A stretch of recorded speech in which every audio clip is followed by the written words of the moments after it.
so we can get this Okay. all straight. I'm going to walk to the side of the building and just keep Well, recording. I want you to stay right here, okay? Am I being detained? You are being detained. Okay. What is your first name? Dustin, that's all I'm giving you. Okay, Dustin, what's your date of birth? I'm not giving you that. Okay. The camera is already rolling when the moment begins. Not loudly, not violently. It starts with a decision that feels small enough to ignore. A voice settles into a tone that sounds procedural, almost polite. Space tightens. Movement is restricted. From that point forward, the outcome no longer belongs to everyone in the frame. It belongs to the person wearing authority. This is how these encounters change. Not with shouting, not with force, with certainty replacing curiosity. At first, the scene looks ordinary. A public building. Open space. Footsteps that don't rush. The body cam doesn't sway like it does during danger. Nothing signals urgency. That calm is deceptive. Calm can be a tool. Calm can carry commands without raising suspicion. When calm hardens into control, it often goes unnoticed until options are gone. There is an assumption forming here. You can feel it even without words. An assumption about intent, about presence, about who gets to decide what belongs where. The person being watched is no longer just present. They are being evaluated. Their movements are no longer neutral. Each step is reinterpreted as a reason. Power doesn't announce itself. It tests boundaries first. Distance matters in these moments. The space between bodies closes slightly. Not enough to alarm, enough to signal ownership of the scene. The body cam lens becomes a fixed point. One person is told where to remain, the other is free to move. That asymmetry is quiet, but it is decisive. The moment authority stops listening, the encounter becomes one-directional. Statements replace questions. Requests turn into instructions. There is no negotiation happening anymore, even if the tone suggests otherwise. Control is already assumed. The rest is theater. You can see the shift in posture. Shoulders square, feet plant. The stance changes from conversational to supervisory. This is no longer about resolving confusion. It's about enforcing a version of events that has already been chosen. Public space becomes conditional. Permission replaces access. This is where escalation begins, not with aggression, but with containment. Standing still becomes mandatory. Waiting becomes compulsory. Time stretches. Every second that passes without resolution adds weight to the imbalance. The longer the pause, the harder it becomes to undo what's been set in motion. The camera keeps rolling, but transparency doesn't guarantee protection. In fact, it can do the opposite. Recording reframes the person behind the lens as a challenge, not because of what they're doing, but because of what the footage might later reveal. That possibility changes behavior. The authority figure now has something to defend, not safety, not order, perception. There's a moment where clarity could have ended this, a simple acknowledgement, a step back, an admission of uncertainty. Instead, the language tightens. The range of acceptable outcomes narrows. One path is being cleared while others are quietly closed off. This is how inevitability feels. Not dramatic, not loud, just firm. When control is asserted without cause, it doesn't need justification in the moment. Just repetition. Just confidence. Just the weight of uniform and expectation. The person on the receiving end can feel it. Resistance now carries risk. Compliance carries frustration. Neither offers relief. The environment itself becomes a tool. Walls, doors, signs. Boundaries that were neutral a moment ago are suddenly repurposed. They're no longer part of the background. They're invoked as leverage. Interpretation replaces clarity. The body cam captures all of it, but it can't capture what's already gone. mutual footing. This is no longer about presence, it's about permission. And once permission is demanded where none was required, the encounter is already beyond repair. Time passes differently once detention enters the frame. Seconds stretch. Movements slow. Words are chosen carefully now, not to communicate, but to avoid consequences. The balance has shifted. One person must justify existing. The other no longer has to justify acting. Authority feeds on uncertainty. It grows when boundaries aren't immediately challenged, and it hardens when they are. You can feel the tension settle into the space, not explosive, controlled, a pressure that doesn't release.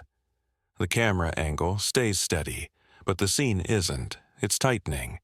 Each exchange removes another exit. Contradictions appear, but they aren't resolved. They don't need to be. In moments like this, consistency isn't required. Control is. Statements change, positions adjust. What matters is that movement remains restricted and the initiative stays on one side. Waiting becomes a tactic. The longer someone is held in place, the more normal the hold begins to feel. Normalization is powerful. It turns exception into routine. What would have seemed unacceptable minutes earlier starts to feel inevitable.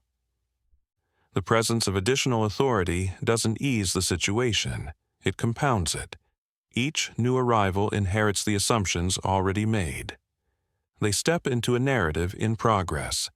Correcting it would require friction. Friction is avoided, so the narrative continues. Voices remain calm. That calm carries weight. It suggests legitimacy even when none is shown. It suggests reason even when explanations are absent. Calm is persuasive. Calm is dangerous. The person being detained continues to stand their ground, but the ground itself is shrinking. Choices are framed narrowly. Options are presented as warnings. Consequences are implied rather than stated. This isn't negotiation, it's conditioning. The environment feels smaller now. Even though the space hasn't changed, access has. What was once open is now conditional. What was once allowed is now under review. That ambiguity favors authority every time. Silence becomes meaningful. Pauses stretch longer. Decisions are deferred. Deferral is another form of control. Nothing happens without approval now. Even leaving requires permission. The body cam records posture more than dialogue.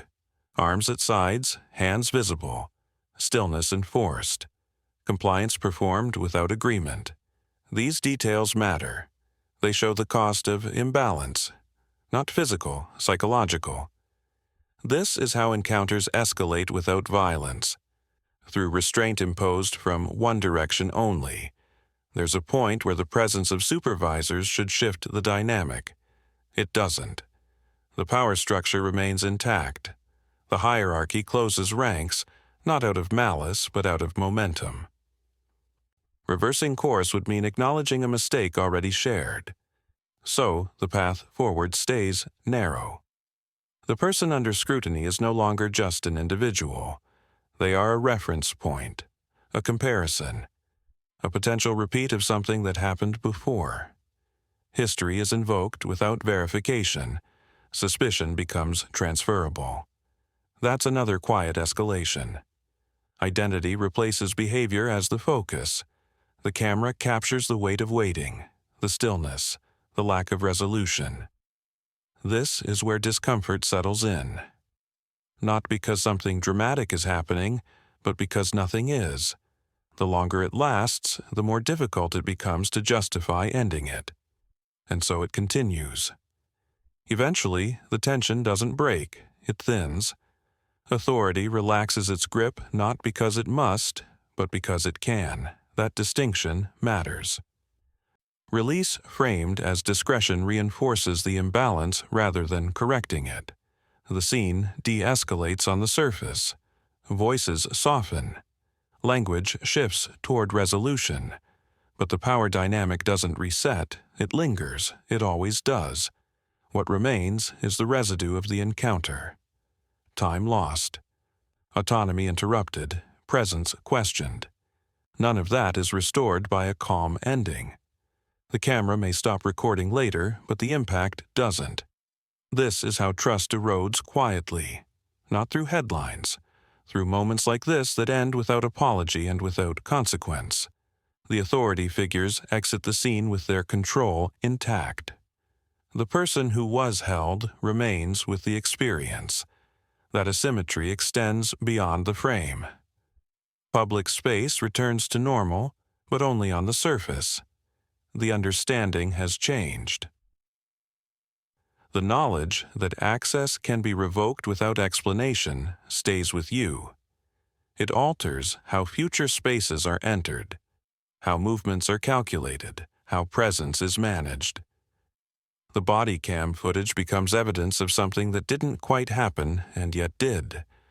No arrest, no force, no clear violation acknowledged. Just a demonstration of how easily power can assert itself and how difficult it is to challenge once it does. This is the danger of subtle escalation. It doesn't trigger alarms, it doesn't demand immediate outrage. It normalizes control through routine interactions. The outcome feels inevitable in retrospect. From the moment control shifted, everything else followed naturally. Not legally, practically.